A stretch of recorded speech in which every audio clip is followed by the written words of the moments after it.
दोस्तों 70 के दौर में भारतीय फिल्म इंडस्ट्री में कई हीरोइनों ने अपना डेब्यू किया।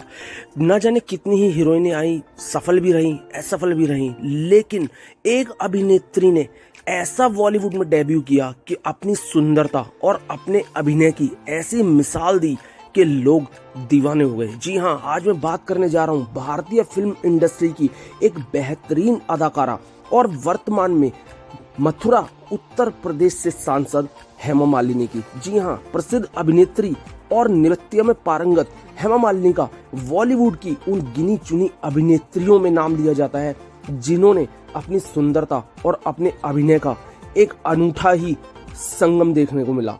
लगभग 4 दशक के कैरियर में उन्होंने कई सुपरहिट फिल्में दी हैं। हेमा मालिनी को फिल्मों में उनके योगदान के लिए अभी हाल ही में 1999 में फिल्म फेयर के लाइफ टाइम अचीवमेंट सम्मान से भी सम्मानित किया गया। दोस्तों, हेमा मालिनी का जन्म एक तमिल परिवार में 16 अक्टूबर 1948 को अमनकुडी तमिलनाडु में हुआ था। उनके पिता का नाम VSR चक्रवर्ती और उनकी मां का नाम जया चक्रवर्ती था, जो कि एक फिल्म प्रोड्यूसर भी थी। हेमा मालिनी की शादी, ये कौन नहीं जानता कि बेहद नाटकीय अंदाज में हुई थी और बॉलीवुड के पहले हीमैन कहे जाने वाले अभिनेता धर्मेंद्र से हुई थी। उनकी 2 बेटियां ईशा देओल और आना देओल आप सभी बहुत अच्छे से जानते हैं और उनकी दोनों ही बेटियों की शादी हो चुकी है। सन्नी देओल और बॉबी देओल उनके सौतेले बेटे हैं। दोस्तों, आज हम हेमा मालिनी के कैरियर की अगर बात करें तो हेमा मालिनी को अपने शुरुआती दिनों में कई बार रिजेक्शन का सामना भी करना पड़ा। यहाँ तक कि एक बार एक तमिल डायरेक्टर ने उन्हें अपनी फिल्म में ये कहकर लेने से मना कर दिया कि उनके अंदर एक स्टार अपील नहीं है। हेमा मालिनी ने हिंदी सिनेमा में कई सालों तक बहुत लॉन्ग स्ट्रगल किया। ईयर 1968 में उन्होंने राज कपूर के द्वारा डायरेक्टेड फिल्म सपनों के सौदागर से अपना फिल्मी डेब्यू शुरू किया। फिल्म बॉक्स ऑफिस पर बिल्कुल फ्लॉप हो गई, लेकिन एक as an actress Hema Malini को इस फिल्म ने कहीं ना कहीं एस्टैब्लिश कर दिया और लोगों ने हेमा मालिनी के काम को पसंद किया। हेमा मालिनी को पहली बार जो सक्सेस मिली वो मिली 1970 में रिलीज हुई फिल्म जॉनी मेरा नाम। इसमें उनके साथ जो अभिनेता थे वो थे देवानंद। फिल्म में हेमा और देवानंद की जोड़ी को दर्शकों ने इतना पसंद किया कि उन्हें अपने सर माथे बिठा लिया। हेमा मालिनी को जो स्टार्टिंग सक्सेस मिली है वो मिली निर्माता निर्देशक रमेश सिप्पी की फिल्मों से। रमेश सिप्पी की फिल्मों ने उन्हें बहुत बड़ा ब्रेक तो दिया ही, साथ ही उन्हें एक बड़ा स्टार बना दिया। 1971 में फिल्म अंदाज में उन्हें पहला मौका दिया रमेश सिप्पी ने। इसके बाद इसे आप एक कोऑर्डिनेशन कहें, आप इसे एक इत्तेफाक कहें कि निर्देशक के रूप में ही रमेश सिप्पी की भी ये पहली ही फिल्म थी। इस फिल्म में हेमा मालिनी ने राजेश खन्ना की प्रेमिका की भूमिका निभाई और उनकी मौत के बाद नितांत अकेली ही रही।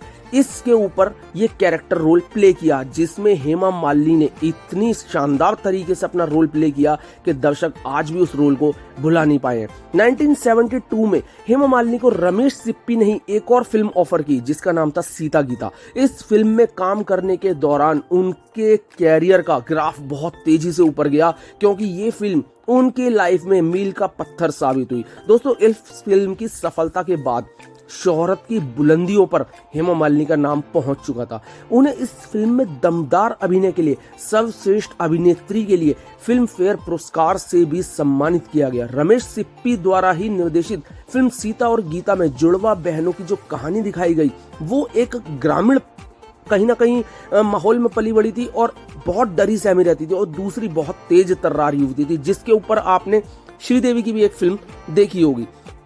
दोस्तों, हेमा मालिनी के लिए ये किरदार बहुत बड़ा चैलेंजिंग था, लेकिन उन्होंने इसे जिस सहजता के साथ निभाया, सीता और गीता उनके लिए बॉलीवुड में एक मील का पत्थर साबित हुई और भविष्य की पीढ़ी की अभिनेत्रियों के लिए इसे आज भी कहीं ना कहीं एक एग्जाम्पल के तौर पर दिया जाता है। बाद में इसी फिल्म से कहीं ना कहीं इंस्पायर होकर, जैसा मैंने आपको थोड़ी देर पहले बताया, श्रीदेवी की फिल्म चालबाज भी आई जिसमें दोहरी भूमिका ऐसे ही सेम निभाई गई थी। हेमा मालिनी सीता और गीता से फिल्म इंडस्ट्री में शोहरत तो पा ही चुकी थी, लेकिन दिलचस्प बात है दोस्तों कि फिल्म के निर्माण के निर्देशक रमेश सिप्पी नायिका की भूमिका के लिए कहीं ना कहीं पहले मुमताज को चाहते थे, लेकिन किसी कारण से मुमताज इस फिल्म को कर नहीं सकी और बाद में हेमा मालिनी को इस फिल्म में काम करने का मौका मिला।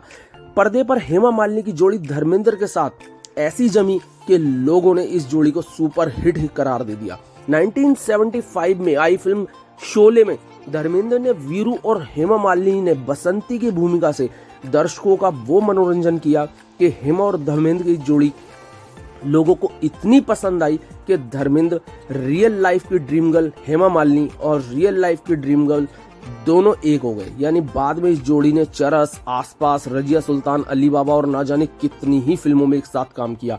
1975 में हेमा मालिनी के सिनेमा कैरियर का जो अहम पड़ाव था, उस वर्ष उनकी सन्यासी, धर्मात्मा, प्रतिज्ञा जैसी बड़ी फिल्में रिलीज हुई। उसी साल हेमा मालिनी ने अपने निर्देशक रमेश सिप्पी की फिल्म शोले में काम किया। फिल्म में अपने अंदाज से हेमा मालिनी ने दर्शकों को भरपूर मनोरंजन दिया और हेमा मालिनी के जो डायलॉग थे उन दिनों दर्शकों के जुबान पर चढ़ गए थे। सिनेमा प्रेमी आज भी कहीं ना कहीं शोले के डायलॉग आपको कहते हुए कहीं ना कहीं दिख ही जाएंगे। 70 के दशक में हेमा मालिनी पर आरोप भी लगे कि वो सिर्फ ग्लैमर वाले रोल ही प्ले कर सकती है, लेकिन उन्होंने खुशबू, किनारा और मीरा जैसी फिल्मों में जो चैलेंजिंग रोल लिए, जो उन्होंने एक सीरियस रोल प्ले किए, उससे उन्होंने अपने आलोचकों को एक करारा जवाब दिया। दोस्तों, इस दौरान हेमा मालिनी के सौंदर्य का और अभिनय का जबरदस्त जलवा छाया हुआ था और उसे देखते हुए निर्माता प्रमोद चक्रवर्ती ने तो उनके लिए फिल्म ड्रीम गर्ल का निर्माण भी कर दिया।